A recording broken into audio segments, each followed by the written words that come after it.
శ్రీ గణేశాయ నమః శ్రీమాత్రే నమః అందరికీ నమస్కారం. మన ఛానల్లోకి స్వాగతం అండి.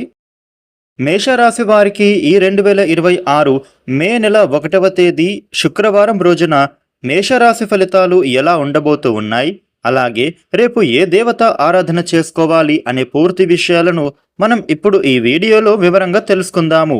ఈ వీడియోని మీరు ఎక్కడా కూడా స్కిప్ చేయకుండా చివరి వరకు చూడండి. అప్పుడే అన్ని విషయాలు మీకు అయితే పూర్తి వివరంగా తెలుస్తాయి. ఇక అలాగే ఈ వీడియోపై జై భవానీ అని కామెంట్ పెట్టండి. వివరాల్లోకి వస్తే రాశి చక్రంలో మొట్టమొదటి రాశి మేషరాశి.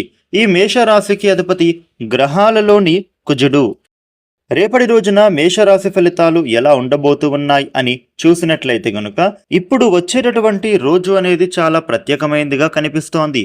గత కొన్ని రోజులుగా మీ మనస్సులో ఉన్న సందేహాలు, ఆందోళనలు క్రమంగా తొలగిపోయే సూచనలు ఉండబోతున్నాయి. ఏ పని మీరు మొదలుపెట్టినా కూడా దానిలో మీరు ధైర్యంగా ముందుకు వెళ్ళగలుగుతారు.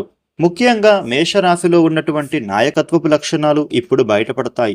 కుటుంబ సభ్యులు కూడా మీ నిర్ణయాలకు మద్దతు ఇస్తారు. ముఖ్యంగా చాలా కాలంగా ఆగిపోయిన పనులు ఇప్పుడు మళ్ళీ వేగం అందుకునే సూచనలు ఉన్నాయి. ఉద్యోగ రంగంలో ఉన్న మేషరాశి వారికి మంచి అవకాశం కనిపిస్తోంది. ఉన్నతాధికారుల ప్రశంసలను మీరు పొందే అవకాశము ఉంటోంది. మీరు చేసిన కష్టానికి తగిన గుర్తింపు తప్పక లభిస్తోంది.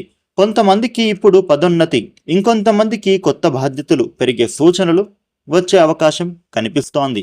ఉద్యోగం మారాలి అని అనుకుంటున్న వాళ్లకు ఇప్పుడు సరైన సమయం దగ్గర పడుతోంది. ఇంటర్వ్యూలో విజయం సాధించే సూచనలు ఉన్నాయి. సహ ఉద్యోగులతో సహనం పాటిస్తే మరింత మంచి ఫలితాలు పొందగలుగుతారు. వ్యాపార రంగంలో ఉన్న వాళ్లకు లాభాలు కనిపిస్తున్నాయి.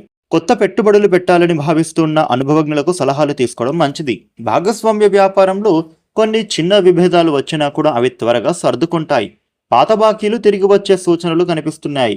ముఖ్యంగా చెప్పాలంటే మేషరాశి వారికి వ్యాపారంలో కొత్త పరిచయాలు మీకు భవిష్యత్తులో మంచి లాభాలు తెచ్చిపెట్టగలవు. ధైర్యంగా ముందడుగు వేస్తే ఫలితం మీదవుతుంది. ఇక కుటుంబ జీవితంలో సంతోషకర వాతావరణం అనేది ఏర్పడబోతుందని చెప్పుకోవాలి. ఇంట్లో శుభకార్యాల చర్చలు మొదలవుతున్నాయి. వివాహం ఆలస్యం అవుతున్న వారికి మంచి పరిచయాలు వస్తాయి. దాంపత్య జీవితంలో ఉన్న చిన్న చిన్న అపార్థాలు తొలగిపోతాయి. జీవిత భాగస్వామి నుంచి మీకు మంచి మద్దతు అని లభిస్తోంది. పిల్లల విషయంలో కూడా మంచి వార్తలు వినే అవకాశం ఉంది. ఆర్థిక పరిస్థితి కూడా ఈ సమయంలో మెరుగుపడబోతోంది. ఖర్చులు ఉన్న ఆదాయం కూడా పెరుగుతోంది. నిలిచిపోయిన డబ్బులు ఇప్పుడు తిరిగి చేతికి రావచ్చు. అనవసర ఖర్చులను మీరు తగ్గిస్తే భవిష్యత్తులో మరింత స్థిరత్వం మీకు వస్తుంది. భూమి, ఇల్లు లేదా వాహనం కొనుగోలు చేసే ఆలోచనలు చక్కగా ఫలిస్తాయి. ప్రేమ సంబంధాలలో ఉన్నవారికి ఈ సమయం అనుకూలంగా మారుతోంది. మీ మనస్సులోని మాట చెప్పడానికి సమయం అనుకూలంగా మారుతోంది. ఆరోగ్యపరంగా సాధారణంగానే ఉండబోతోంది. అయితే ఒత్తిడి, అలసట, నిద్రలేమి వంటి సమస్యల నుంచి కూడా మీరు బయటపడతారు. విద్యార్థులకు ఇప్పుడు కాలం చాలా శుభప్రదంగా మారబోతోంది. చదువులపైన మీరు దృష్టి పెడితే మంచి ఫలితం అనేది తప్పకుండా సాధిస్తారు. పోటీ పరీక్షలకు సిద్ధం అవుతున్న వారికి విజయ సూచనలు ఉన్నాయి. గురువుల సలహాలను మీరు తీసుకుంటే గనుక పురోగతి చక్కగా సాధించగలుగుతారు. విదేశీ విద్యా అవకాశం కూడా మీకు ఈ సమయంలో చక్కగా కలిసి రాబోతుందని చెప్పుకోవాలి. ఆధ్యాత్మికంగా కూడా ఈ యొక్క మేషరాశి వారి ముందుకు సాగుతారని చెప్పుకోవాలి. దేవాలయ దర్శనం, దానం, పూజలు చేయడం వల్ల మనశ్శాంతి లభిస్తుంది.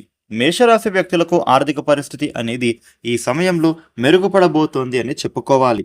ముఖ్యంగా వీరికి ఈ సమయంలో చూస్తే గనుక ఖర్చులు ఉన్న ఆదాయం కూడా పెరుగుతోంది. నిలిచిపోయిన డబ్బులు మీ చేతికి వచ్చే సూచనలు ఉన్నాయి. అనవసర ఖర్చులను తగ్గిస్తే భవిష్యత్తులో మరింత స్థిరత్వం వస్తుంది. భూమి, ఇల్లు లేదా వాహనం కొనుగోలు గురించి ఆలోచించే అవకాశం ఉంది. కుటుంబ అవసరాల కోసం ఖర్చులు చేసినా అది మీకు సంతోషాన్ని ఇస్తోంది. మేషరాశి వారికి రేపటి రోజున ఈ విధమైన ఫలితాలు ఉండబోతున్నాయి. మేషరాశి వారు మీకు ఉండే ఇబ్బందులు తొలగిపోయి అనుకూలమైన శుభ ఫలితాలు మరిన్ని పొందడానికి రేపు అంగారక స్తోత్ర పారాయణ చేయడం చాలా మంచిది. ఇక అదే విధంగా లక్ష్మీదేవికి ఎర్రటి పుష్పాలతో పూజించి అమ్మవారికి ఇష్టమైన నైవేద్యాన్ని సమర్పిస్తే గనుక శుభ ఫలితాలు పొందుతారు. ఈ వీడియోని లైక్ చేయండి, షేర్ చేయండి. ఇలాగే డైలీ రాశి ఫలాలు తెలుసుకోవడం కోసం మన ఛానల్ను సబ్స్క్రైబ్ చేసుకోండి. Thank you for watching.